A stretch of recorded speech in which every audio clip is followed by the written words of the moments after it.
This is the BGG Climbers for the week ending 5/4/2022. This list is put together every week by Michael Alexander. I'll include links in the description below if you want to take a look at it. And let's see what it is. We're going to start out with the sub 10 ones real quick because a lot of the 10 ones we've seen in previous weeks. The first one is the Great Wall at number 25.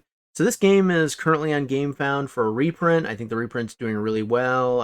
Apparently they're going to fix the instruction book, which I think was one of the biggest complaints with the original game. And that's, I think, pretty much it.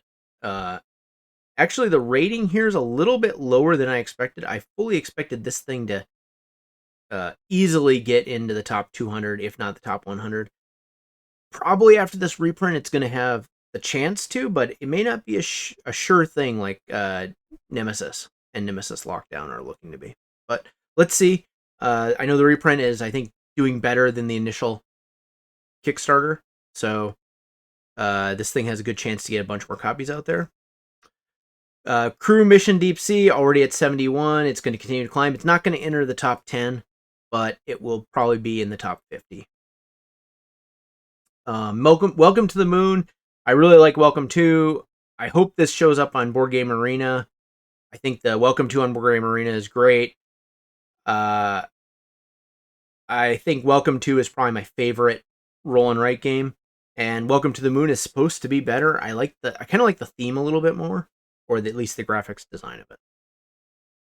This one I think is a pretty good chance it will end up in the top 100 because it's building on the success of Welcome to, and even though Welcome to New Vegas didn't do as well, I think this one has a good chance. If not, I think it's definitely going to be in the top 250. Caesar sees Rome in 20 minutes. So this has gotten a lot of reviews lately, and as you can see, it's picked up the ratings. More people are checking it out. I don't know. It's hard for me to predict where this is going to land. I feel like a lot of people like it as a short, fast game, but also short, fast games tend to not make it in the top 100. So let's see. I do think it's going to land outside the top 100 just given where this is at. Where exactly? Hard to say. Marvel United X-Men. So this is doing really well. This was a Kickstarter, which is available in retail, and it builds on the success of the previous Marvel United. I have a copy of it, and I like the miniatures. I still haven't been able to get the game to the table with my kids. They're not quite old enough, but I look forward to when they reach that age. Let's see what else. Libertalia. So this is a game I really like the production value of. I think it's trending a little bit low to end up in the top 100, but I do think it's going to do pretty well, and I probably at some point pick it up. And Planet Unknown. So this has been getting a lot of positive reviews lately. I do think it's probably not. I don't see this one getting in the top 100. It's kind of trending too low on the ratings already, even with a bunch of positive reviews and the Kickstarter momentum.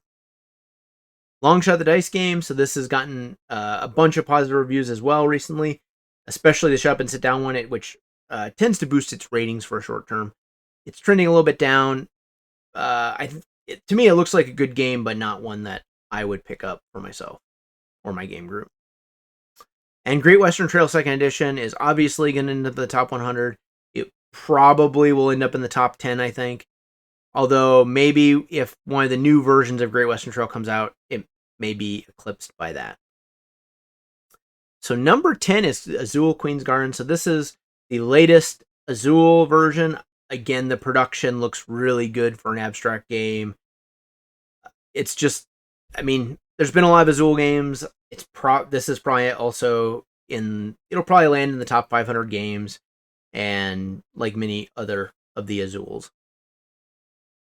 Number 9, Return of the Dark Tower. So this continues to do really well. I guess there's going to be a retail version of this.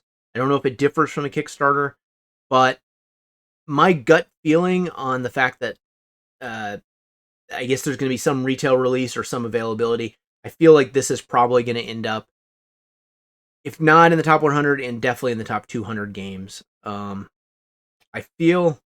passed on this on Kickstarter. I feel like if I could pick it up at a reasonable price, I would probably pick it up to try it out, or maybe just play it at a convention at this point. Number 8 is Creature Comforts. So Creature Comforts is a lighter weight game. I think that's going to keep it out of the top 100, even though it is becoming quite popular. I like the artwork, and I think that draws a lot of people in, having a good artwork or a good presentation on the game, especially in a lighter weight game. I think you're going to attract more people that maybe see it on the shelf or see it in the website and are like, ooh, I want to play this game. I think given its lightweight nature and given that it's a shorter playtime game, again, I don't see this getting in the top 100, but let's see how it does. I think we've seen it for quite a number of weeks. Number 7 is Perseverance Castaway Chronicles, episodes 1 and 2. So this is actually doing maybe better than I expected. It had a few weeks where it was a little bit lower average, but it's climbed back up again. So I think we need to wait and see how this Mind Clash game does. For me, I'm waiting for the next one. I can't remember the name. It's like Void something. So number 7, Perseverance Castaway Chronicles, episodes 1 and 2. Number 6, Human Punishment: The Beginning. So we looked at this one last week. I like the artwork.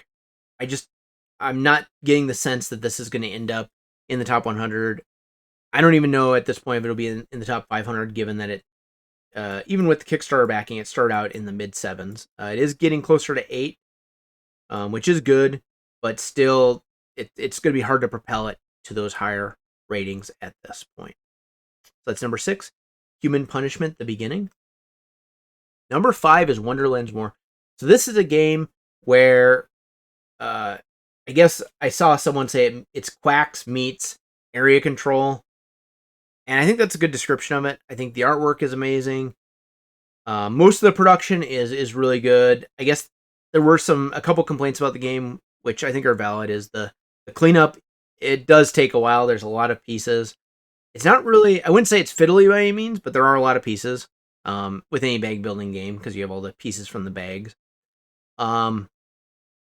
The artwork is really good, but the player boards could have been made out of, I feel like it could have been thicker cardstock, at least in the deluxe version. And I think some people would consider it overproduced, but it's doing really well, which I'm not surprised about. I played this game at a convention pre-release, and from that point, I was like, this is a really solid game.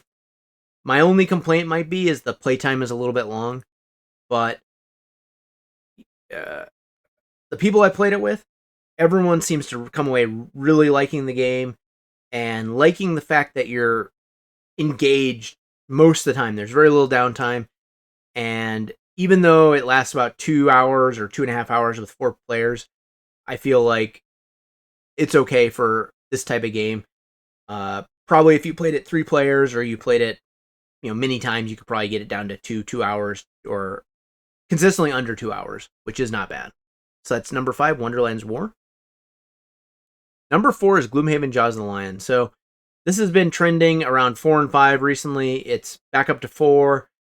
It's looking to me, it could potentially end up as number 2. I think it's going to end up as number either 3 or 4.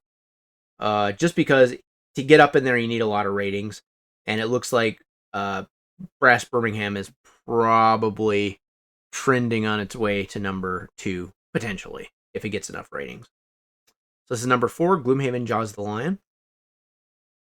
Number 3 is Foundations of Rome. So this is the massively overproduced game, essentially a polyomino game about building your Roman city.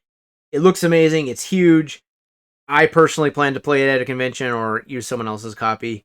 I played it on Tabletop Simulator. I think the gameplay is solid, but I don't think a game of this weight warrants my purchase of it. Although people that are buying it really like it, and I think if you're looking for an Emerson Matsuuchi game that has great production value, this is probably it. So Foundations of Rome, number 3. Number 2 is Ark Nova. So this game is rocketing up the list, and actually this could change where Gloomhaven ends up. Gloomhaven Jaws of the Lion ends up, because it is still at 8.7, and it's got 6,700 ratings already, and it's, I think, just getting much wider availability in the United States. So we're seeing it rocket up the list, and it's consistently doing well. Most people seem to really like this game. I plan to play it at a convention probably. I don't think it's gonna be a game that I'm gonna own, but who knows? Maybe I come away thinking the same thing. As far as where this is going to land, it's looking to me like this is a contender for 2 or 3 on the list at this point, assuming something else doesn't, supersede it or kind of slow its ascent down. So number 2, Ark Nova.